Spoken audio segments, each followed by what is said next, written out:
Nations Secretary-General Ban Ki-moon has been touring the largest refugee camp in Sri Lanka's northeast.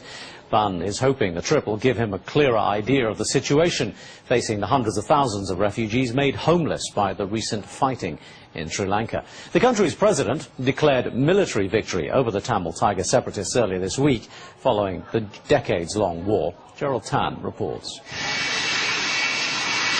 Appealing for a nation to heal the wounds of war, the UN Secretary-General is on a visit to Sri Lanka. Ban Ki-moon is the first major international figure on the island after the government declared victory over Tamil Tiger rebels on Tuesday. Since January, more than 7,000 civilians have lost their lives. A further 280,000 have been driven from their homes. The UN says its concern now is for those who become refugees in their own country.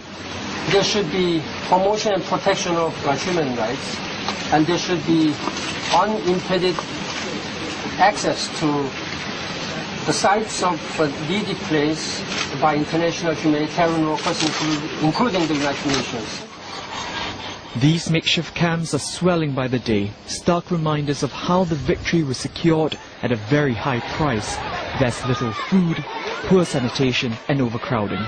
As a result, the aid organization Oxfam says epidemics of hepatitis, chickenpox and skin diseases are taking hold.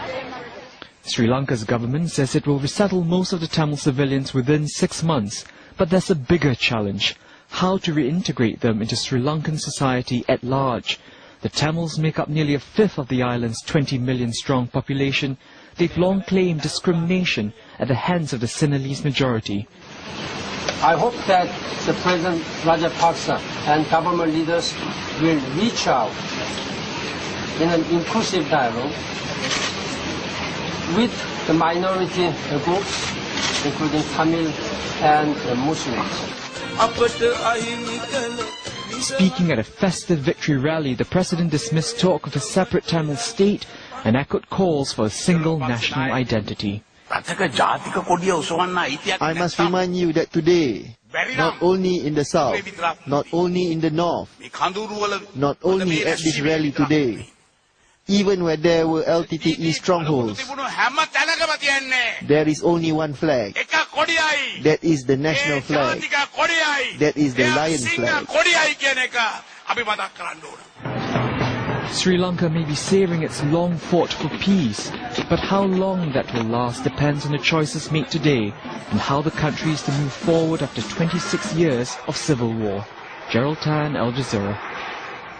Well, there's plenty more still to come on the program, including we investigate how Mexico's army